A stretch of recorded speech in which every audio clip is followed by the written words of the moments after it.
Welcome to the Inside Track on Real Estate with the Dekker Team. I'm Ken Dekker. And I'm Ryan Dekker. And we form part of the Dekker Team. Sure do. Yeah. Welcome to the show. So Ryan, Yeah. you've got a great title for this show. I'm excited for today. All right, tell us your title of the show. Today we're going to be talking about how to become wealthy without quitting your job. Huh? Yeah, right? So, how to become wealthy without quitting your job. Now, what's going through your head when I say that, Ken? Do I become wealthy by quitting my job? Well, some people do. Really? But we're not going to talk about that one today. Okay. We're going to talk about, just as the title says, how can you become wealthy and still have your job? Okay. Because a lot of people don't want to get rid of the job because it's their security. Yes. Right? I mean, it gives food for the family and a roof over your head. So how do we... And significant sometimes. And yeah, significant. For the actual work that they accomplish. Yeah, there's a sense of accomplishment. Yeah, they're not just there for the money. They're there for a reason. Okay. So how do we keep that but not lose becoming wealthy? How do we get to do both? What is wealthy? That's a good question. So everyone's got a different definition, right? Okay. For someone it might be 10 million, someone else it might be a billion, someone else it might be a million, someone it might even be 100,000.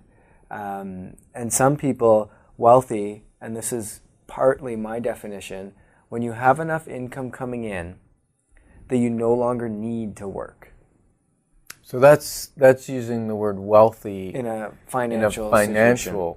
Because wealthy, Yeah. there are people that have no money. Mm-hmm. And they're very wealthy They're wealthy with God and their spirit. They trust in Him for everything. and their family. Yeah.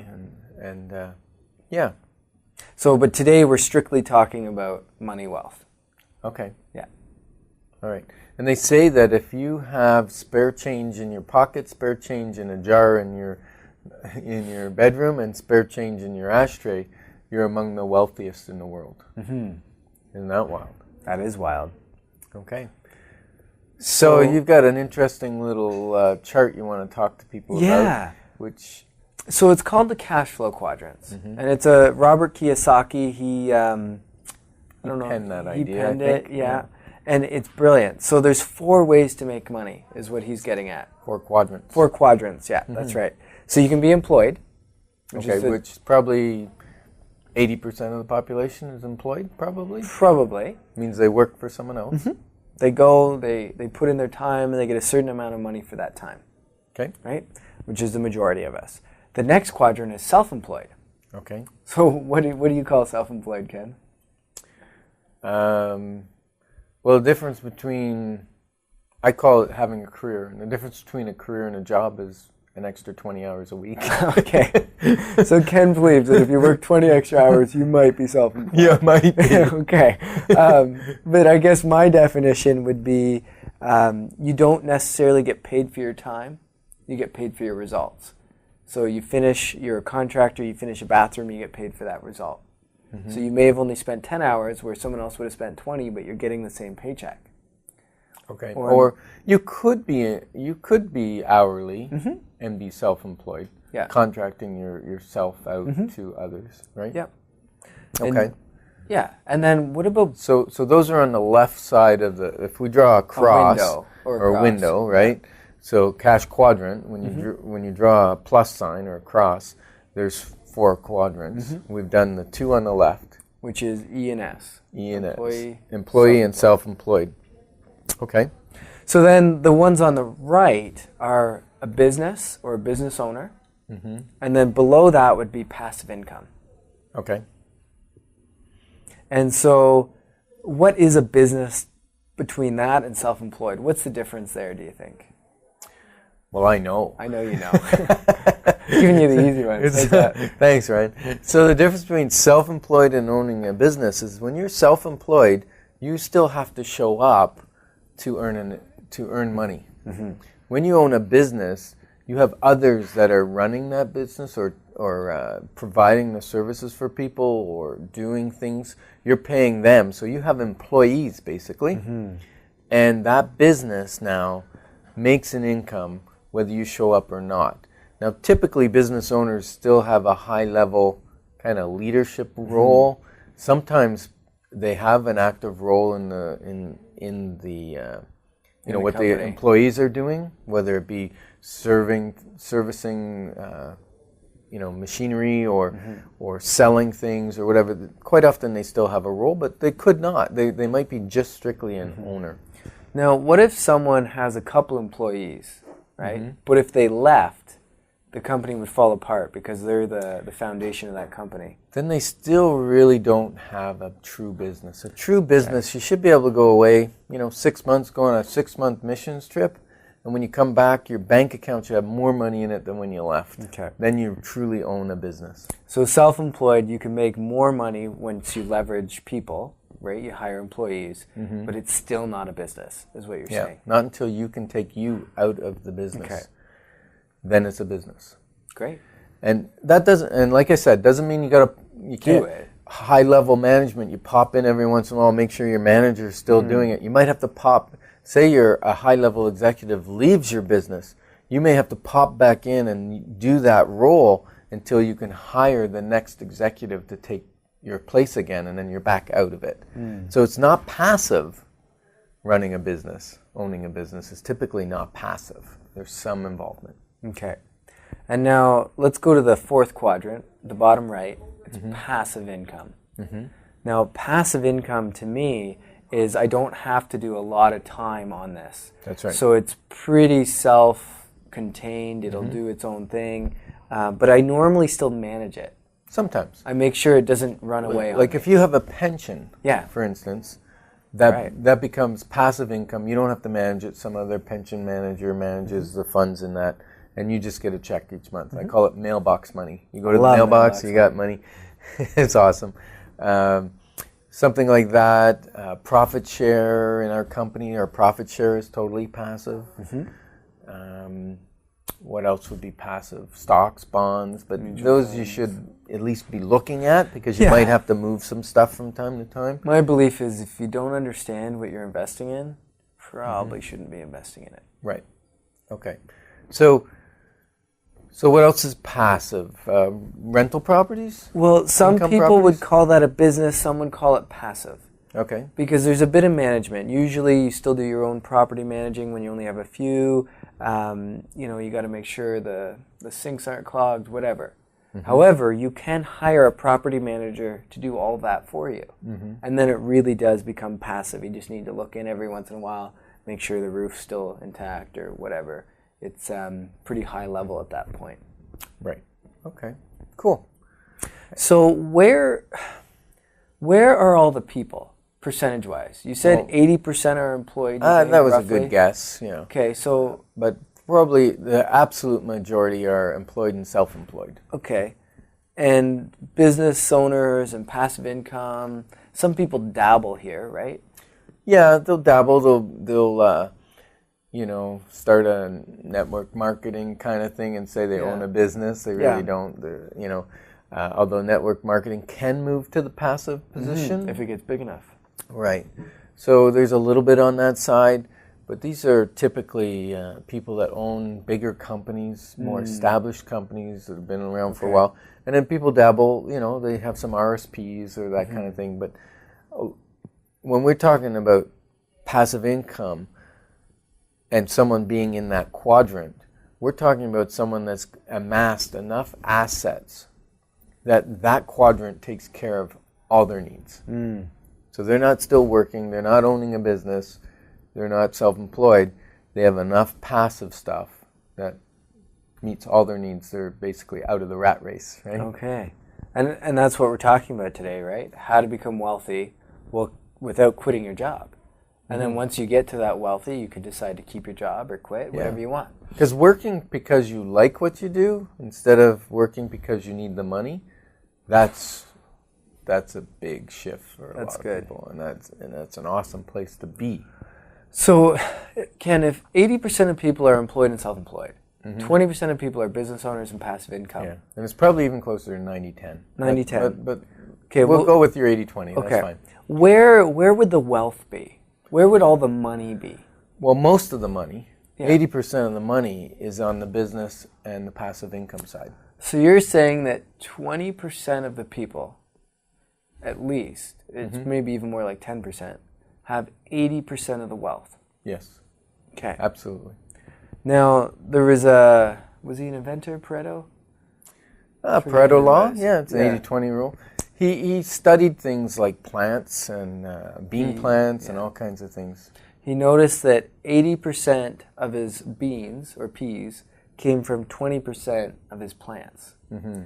And then he realized that those 20%, there was another 20% of the actual pods that had 80% of the peas the peas in them. Oh, really? So it was like really 80-20. Mm-hmm. And we find it's actually more like 90-10 in our life now, or it could even be 5-95. Like, it's pretty drastic. Yeah. And if you start looking for this, it's everywhere. Mm-hmm. So what would it look like to become wealthy? And I'll ask myself this question. What would it look like to become wealthy without quitting your job? So to me, what it would look like is taking the excess cash you have, and some of you may be thinking, I have no excess cash. Well, we'll talk about that in a minute. So you take your excess cash at the end of the week, at the end of the month, whatever it is for you, and you take that and you invest it into a business or a passive income. Yep. Can I interrupt you for a second? Yeah, please. Do you know why most people don't have any excess cash? Why do you think that is? Because they wait till the end of the month to invest it, like what you just said. Mm-hmm. The trick is, and it's not really a trick, it's just a discipline thing, is you invest first. Beautiful. Right? Invest first. Mm-hmm. Pay your, well, let me rephrase that. You're going to give first, you're going to invest first, then you're going to pay your taxes, then you're going to pay your bills, and then what's left, you can go to Tim Hortons or or anywhere else that you want to go to, Starbucks or restaurants or movies. You can blow it. It doesn't matter because you've got the other parts taken care of first. So if you're listening to this, this would be a time to stop your car, get off onto the shoulder, and write that down. What Ken just said is one of the main roadblocks to becoming wealthy is people don't do it first. Mm-hmm. And they don't give first. Not all. Yeah. There's some that don't give first. So the Bible says give of your first fruits. Yeah. Okay? And that means give it first. And I've done some financial classes at church in different places, and some people have said to me, well, Ken, sometimes I'm putting my last $5 in the offering plate when it goes around on Sunday. And I said, God doesn't want your last $5. He wants your first $5. It's a heart issue. Yeah. Now it should be 10%. That's a kind of a biblical command in the Bible. And yet, it's a heart issue to give it first. And then that changes how you live on the rest and how you feel wealthy. Because you can feel wealthy. Someone can feel wealthy on a lot less money than what I earn, or a lot less money even than that person earns. Someone else can feel wealthy. It's being satisfied with what you've been given. And part of that is giving back the first fruits. Then you can feel wealthy with what you have left. Perfect. I love that. You like that? I do. Good. So, Ken was just I'm going to repeat that. Well, just a second. I'm going to just break for a second just to say that you are listening to the Inside Track on Real Estate with the Dekker Team. And it might seem funny because we're talking all about wealth building and being wealthy. And yet, part of being wealthy is owning a home. Yeah. That's they've done studies, and people that own their own house as opposed to rent typically have a significant amount more of net equity than people that don't own a house. And then the other part of that is investing in real estate and investing in some other really neat passive income streams we're going to talk about at the end of the show. So keep listening. Okay. And so what are the roadblocks to... before that, though, I want people to get an idea of what this looks like. So how could you even make this happen, keeping your job and becoming wealthy? How would you even go about doing that? Well, interesting. Let me go back to that cash quadrant for a second. So you've got employee and self-employed, and that's where the cash is made, right? Now, if we spend it all, then we have no ability to create a business or passive income. So it's like seed money. Think of it as seed. When you go and you get your paycheck this week or next week, think of it as a bag of seed or crops, like a farmer. Back in the day when there was no money and everything was done on animals or crops. And so if a farmer was going through a dry spell or whatever, and they didn't have a lot of money and they were, they're hungry and whatever, when they took their crops off the field, they always made sure one thing. They saved for the next year. They took the best seeds, not the worst, the best, the first fruits, the best seeds, and put them away to put in the ground next year. That was their seed money, so to speak. Okay? And that's where we've lost it in today's day and age of being employed and self-employed and getting a paycheck. We've lost the need or the ability to put the first fruits away. So give the first fruits and invest some of the first fruits. And if you can do that, and you do it over your lifetime, you've created some not necessarily 100% financial security, because your security should come through the Lord, but you've been wise, and you've created with the income that the Lord has allowed you to earn. Yeah. And you've lived on less than what you've made. And it frees up opportunities to give and care and share and all kinds of things. It's just awesome. So that seed money, some of that's got to go into buying businesses or buying investments which create passive income. And you can, so what this would look like, because that's perfect, is you take that seed money and you buy some stuff. You get some other things going. When you say stuff, I mean stocks, bonds, okay, because when people hear stuff, they think they're going to Stuff Mart. You're not going to Stuff Mart. You're buying some passive income or some businesses. Okay. And you're going to take, and that will earn you money. Right. It's your money making money. Your money making money. And then when you get that income... Farmers put stuff in the ground, right? To put a seed in the ground, they don't expect to get one seed. They expect to get hundredfold. If they put one kernel of corn in and it creates a stalk, right? There's a hundredfold growth from that one seed. From the one seed. So you're taking that growth that you're now getting and you're reinvesting that back into the businesses, back into the passive. And so not only are you investing your seed money that you're getting from your job, you're now investing the seed money from your seed money. Right. So and so multiplying effect. So now you get the compounding effect that we hear about all the time. Perfect. So roadblocks, Ken. What's going to stop us from doing this? Number one thing. Selfishness. Selfishness. Lack of discipline to do it. So waiting to see if there's anything left to invest instead of doing it off the top. Yeah. And one main thing I would say is debt. Yep. Debt if you've been undisciplined, if you've been spending what you didn't have, then the compound effect is working against you because you're paying interest on your debt, right? And until you get rid of your debt, you're going to have a really hard time moving forward. Okay. So to me, getting rid of your debt is like, that's a roadblock you got to crush fast, hard, quick. So then they should go and see More Than Enough folks. More Than Enough. Go see them. Yeah. They'll help you with that. Next thing is no cash. People come to me all the time, well, I have no money. And what do we say about that? Go make some. Go make some. Go sell some of that stuff you bought at Stuff Mart. Go make some. Go sell some stuff you got. And do it first. Because if you do it first and you have nothing left over, it didn't matter because you did it first. Do what first? If you invest, if you tithe first, like you're saying, then the money will be there. If you have no cash left over, it's fine. Yeah, it doesn't matter. Because it's already invested. Yeah. And the other one with that is do it automatically. Make it automatic. What does that look like? You can get automatic withdrawals from your bank account.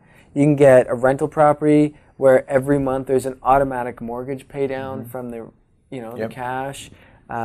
There's lots of things. Yeah, that's going to be awesome. And you're going to start taking advantage of dollar cost averaging, which we get into in our financial workshop. We explain the power of dollar cost averaging. And if you want to come to that, come. Give us a call. When is the next one? Next one is the second Thursday of the month. Okay. And that's actually every month. All right. So if you can't make this one, call us and book for the next one. All right. Are we giving any free perks? You want to give some free perks? I think we should give some free perks. Go for it. Let's give out an autographed copy of my Wealth Formula book. Awesome. To the first 15 people that sign up for the next Perfect. Wealth Building Workshop. And if you can't And it's make free that to come, one, right? It is. And you're going to invest 2.5 hours of your life, because we say 6 to 8, but really we run to 8:30 with questions and everything. Yeah. So 6 to 8:30. Yeah. On a Thursday, the second Thursday of the month, give us a call, 613-860-4663, 613-860-4663, and say, hey, I'm interested in coming out to the Wealth Building Workshop. It's awesome to bring teenagers and young people to. Absolutely. If you're a young person listening to this, or you're a young adult and you're just starting out, to have this information is so valuable. You don't know how many people read my book and say, where were you 30 years ago?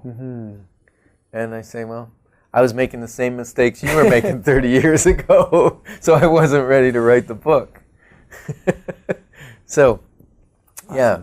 So call us. Call us. And sign up for that. That'd be great. Now, back to the roadblocks. A lot of people also say, well, I've got no time. And what I No time? No time. I got no time. Really? And when I You tell get the them, same 24 hours a day as I get. actually, I get less because I sleep more than everyone. I love my sleep.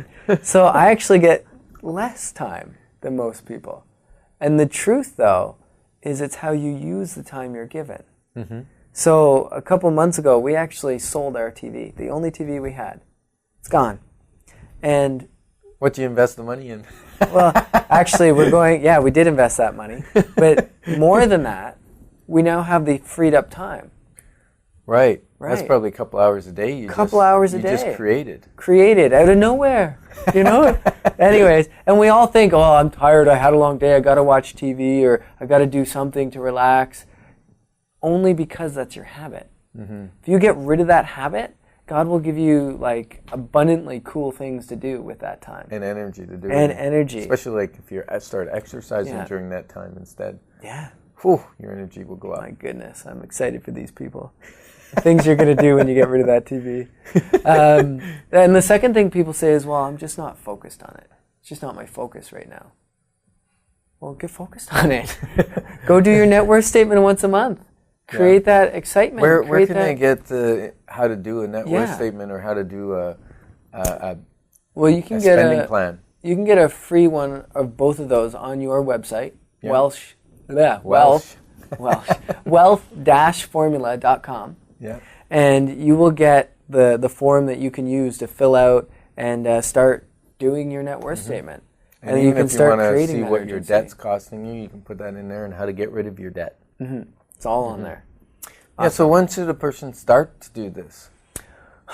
Well, No time like the present? no Is it- time like the present. Yeah. I could make tons of stories here. I'm not going to. If you're 20, if you're 60, if you're 80, if you're 70, if you're 40, I don't care. It's time to start. If you're 15 and you're listening to this, it's time to start. It's time to start. Even if you're 10 and you have 10-year-olds, go buy them some jars, mark on them tithing, saving, school, spending, and allow them to start learning how to do this at a young age. And one of the things that I wouldn't even, you can name it saving, but typically saving, people think you save that to spend it on something. So I would create a jar that says wealth building. And that money, you never spend it. It's the goose that will eventually lay the golden eggs for you, right? So that jar, the wealth building jar, the wealth building account, is designed never to be spent. That's the money the Bible talks about, that the wealth is to be passed to the sons of the sons, so from generation to generation. It's actually supposed to skip a generation, I think, because the wealth that you give your children is typically the wealth on how to build wealth. That knowledge is wealth. And then the money, by the time you die, your kids don't need the money because they've learned all the lessons from you. It's the grandchildren that will be able to utilize that money for building more wealth, advancing the kingdom, doing all kinds of great things. And when we get in this debt cycle, the advancement of the kingdom and the looking after the widows and the poor and the orphans is taken back. It's not being done by the Christians because we're in the world spending the money on the debt the same as everyone else in the world. Yeah. So, yeah, interesting. So how do we start? pay off the mortgage? Is that where we Yeah, want to so go? A lot of people think, hey, let's pay that mortgage off. Pay that mortgage. Yeah. You would be using this as a holding tank. So let's say you've got an extra, I don't know, $1,000 at the beginning of the month, because we're doing it in the beginning, and you're going to plug that away on your mortgage. Or even $300. $300, doesn't matter. $100, doesn't matter. Plug it away, plug it away, plug it away. And then after a couple of years, you've got a fair amount paid off that then you can re-leverage to go invest in something. Okay. And so it's a holding tank that's saving you 3% or whatever your interest rate is right now. And then you can go re-leverage it later. You can do a cash jar. You can do a TFSA. You can do all sorts of things. I love TFSAs. I know you do. We're not going to get into it now. Come No. to the Wealth Building Workshop. We don't got time for that. Running out quickly. And then some people already have a fair bit of money in their house or in other things. So you can access that to start investing today. So what are some options to invest in? So one option that we give to our clients is to invest in real estate as a rental property or as an investment property. We also have some really cool products. Oh, and the real estate, we're usually earning anywhere between 18 and 33%. And if you're like, oh my goodness, that's not possible, come to the Wealth Building Workshop. We'll help you work through that. It is possible. It is possible. And then if you really don't want to earn that kind of income, yeah, you don't have to. you don't have to. We have other options that earn 6, 10%, Yeah, 8%. that are even more passive. Yes. Yeah. And so we can tell you about those as well. Syndicated mortgages, that kind of thing. Yeah. Yep. And then we demystify a little bit stocks, bonds, mutual funds, what they really are, where to hold them. Because some people think you hold everything in your RSP or your TFSA. And there's things that are advantage to be in there and things that aren't. Awesome. So how to become wealthy without quitting your job? Hopefully you got an idea on that during today. And, if you want to attend the next Wealth Building Workshop, give us a call at 613-860-4663. You can also email us at info@dekkerteam.com. And if you have any questions on what we've just said, probably the best is to come out to the workshop. And it's interactive. You get to ask your questions. It's not boring. We even tell the odd joke. It's pretty funny. Yeah. And once again, 613-860-4663. Thanks for joining us on the Inside Track on Real Estate. We look forward to seeing you next week. Talk to you soon. Bye for now. What you wanna do? My man is on